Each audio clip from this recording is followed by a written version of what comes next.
Magandang hapon! Kasama niyo naman ang inyong Reyna Calamunding. At this time, malalaman niyo na kung paano kumain ng isang Reyna Calamunding. Ang Reyna Calamunding, hindi na kailangan tumayo-tayo. Pag kumakain siya, pag nakaupo siya, nakaupo na siya.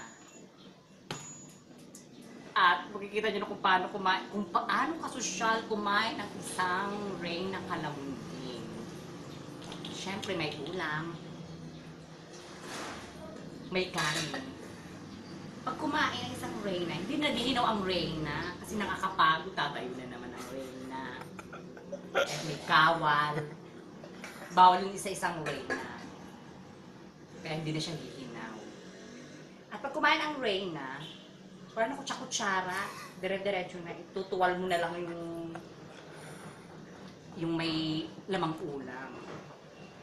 At nako, pag nakita nyo kumain ang Reyna, ang sarap kumain ng Reyna. Kukuha lang siya ng konting ulam at maraming kanin.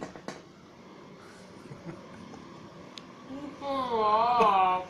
Kumain ako Reyna. Oh, ganyan kumain ang Reyna. Sarap. Ikaw, kung gusto mo maging isang Reyna, gayahin mo lang ang lahat ng ginagawa ng isang Reyna. Diba? Ano po?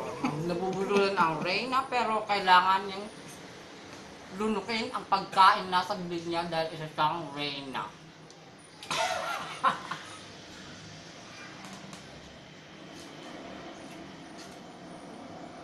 Isa pa.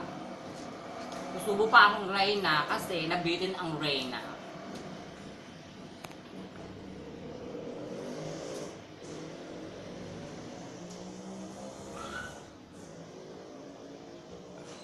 Ayan, nalunok mo yung Reyna ang kinakain niya. Kaya sa inyo dyan, ang gusto maging Reyna, kumain ng sosyal.